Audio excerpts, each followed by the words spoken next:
కాకినాడ మధ్వసభ అధ్యక్షులు రాచూరి రాఘవేంద్ర స్వామి మరణంతో ఆధ్యాత్మిక లోకం మూగబోయిందని పలువురు నివాళులర్పించారు. బుధవారం మధ్యాహ్నం తిరుపతిలో మృతి చెందిన స్వామి మృతదేహాన్ని ఈ రోజు మధ్యాహ్నం ప్రతాప్ నగర్ లో ఆయన స్వగృహానికి తీసుకొచ్చారు. స్వామి పార్థివ శరీరాన్ని చివరిసారిగా దర్శించుకునేందుకు మాధవ గృహస్థులు మిత్రులు అధిక సంఖ్యలో చేరుకున్నారు.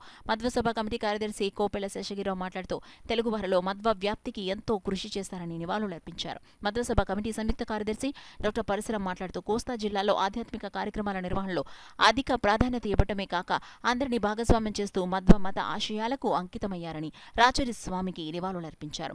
మధ్వ పురోహితులు యాతగిరి మద్వేష్, లోక రాఘవేంద్రరావు, విశాఖపట్నం మధ్వ సంఘ కమిటీ కార్యదర్శి ప్రాణరావు, వేముగంటి రాము, సుసర్ల చలపతి, ప్రముఖ న్యాయవాది రామచంద్రరావు, సుబ్బారావు, ఉదయగిరి శేషగిరిరావు, వ్యాసరామూర్తి, రియల్ ఎస్టేట్ మూర్తి, నీలిమా కమ్యూనికేషన్స్ అధినేత విజయ్, 2 తెలుగు రాష్ట్రాల నుండి అధిక సంఖ్యలో మిత్రులు, బంధువులు పాల్గొని నివాళులర్పించారు. ఈ రోజున మన రాచూరి రాఘవేంద్ర స్వామి గారు ఈ రకంగా మనలోంచి బయటికి వెళ్ళిపోవడం అనేది చాలా చాలా విచారకరమైన విషయం. ఇవాళ మేము ఇలా ఊహించలేదు. నిజంగా ఇటువంటి పరిస్థితి కూడా అనుకోలేదు. ఆయన ఆత్మకి శాంతి కలగాలని, వారి కుటుంబ సభ్యులందరికీ కూడా ఎంతో ధైర్యం కలగాలని చెప్పి కోరుకుంటున్నాం.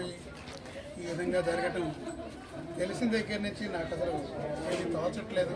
నమ్మకపోతే ఒక 2-3 గంటలు నమ్మలేకపోయాను.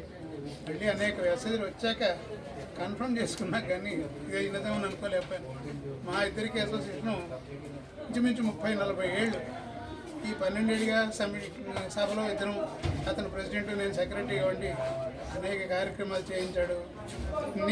ఇంకా చేయాలనే ఉద్దేశం అతనికి చాలా ఉంది, కానీ అదృష్టం లేదు. ఇతనితో వెళ్ళిపోయాడు. అతనికి సద్గతి కలగాలి.